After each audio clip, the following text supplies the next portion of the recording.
so now you know AMH is not a fertility countdown clock. And if you don't know that already, check out part 1 in this 2-part series. But if your AMH is low, you're probably thinking, okay, great, but now what? How do I actually improve this level, especially if you're moving forward with IVF? And that is exactly what we're getting into in today's video.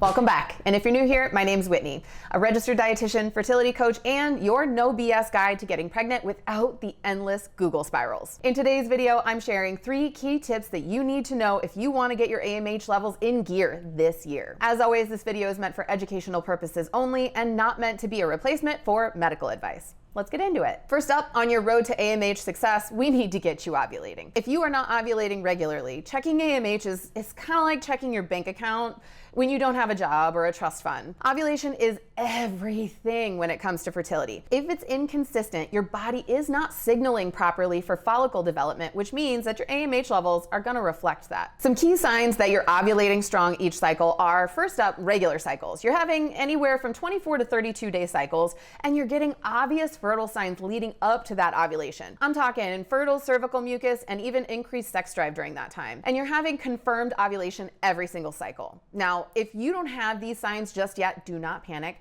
I did a whole video on how to identify and solve ovulation hiccups, so check that out right up here. Next up, we need to shift our focus from quantity to quality. Here's the reality. If you have low AMH, you do not have a ton of follicles developing each cycle, and that is okay, because you don't need 30 eggs, you need 1 good egg. Most doctors put a huge emphasis on increasing the number of follicles, number of eggs, increasing bigger, better, faster, but with low AMH, your ovaries just typically don't respond that way. So instead of obsessing over numbers, we shift the focus to nourishing the follicles that you do have, the eggs that you are producing. So that means that we are focused first on supporting mitochondrial health. If you remember from biology class, mitochondria are the powerhouse of your cell, and they also power your eggs, and we need healthy mitochondrial function in order to power up healthy egg quality. We're also working to reduce oxidative stress because DNA damage that can be caused by oxidative stress impacts your egg quality. And last, we're going to be optimizing hormone function so that your follicles can develop properly in the first place. This is why lifestyle plays a huge role. What you eat, how you manage stress, even how you exercise, it can directly impact your follicle health. I break all of this down in my egg quality video up here, so if this is an area you want to work on, make sure to check that out next. This next part I'm going to bring up is where I see a lot of people missing the mark or getting it wrong. They think more meds, more supplements, more extreme diets, these things will fix a low AMH, but what I see is it actually tends to backfire and overwhelm a very delicate system. So instead of going very extreme, what I find tends to do better is avoiding overly aggressive fertility medications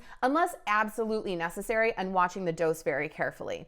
This same goes for supplements, avoiding really or bombarding the system with high dose hormone altering supplements, and avoiding really extreme diets that leave you exhausted and extremely stressed out. Here's the thing, women with low AMH may do better with a more gentle, supportive approach, making small strategic changes and tracking how the body responds, cycle charts, food logs, energy logs, and supporting your cycles instead of trying to force the results. And this also may mean prioritizing long-term ovarian health instead of just rushing the process or pushing the body to do more. My client Shirley is a perfect example of this. At just 33 years old, she was struggling with blocked tubes and an undetectable AMH. Her doctors told her IVF was the only option, even that was kind of a shot in the dark. She was ready to give up, but did decide to hire me as a last-ditch effort. As you've seen with my previous videos, that's kind of the theme. And she dedicated the next 3 months to diet and lifestyle shifts and targeted hormonal support. Staying the course was hard, especially when her doctors basically gave up. But 3 months after starting this work, she went in for a scan, and for the very first time ever, she had 5 follicles growing. She moved forward with a mini IVF, so lower dose medications, and ended up with 2 healthy embryos, and a year later, she gave birth to a healthy baby girl. So if you've been told that it's going to be absolutely impossible, I want you to take a deep breath, because your fertility is not defined by just one number, thankfully. I know how exhausting it is to feel like you're figuring all of this out on your own.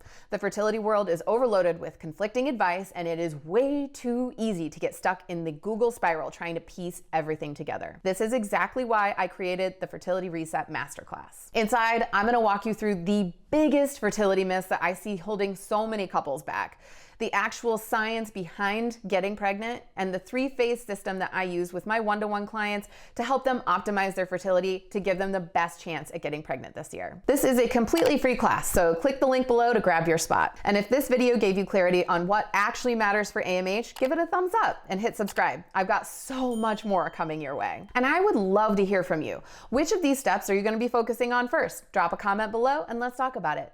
I'll see you in the next one.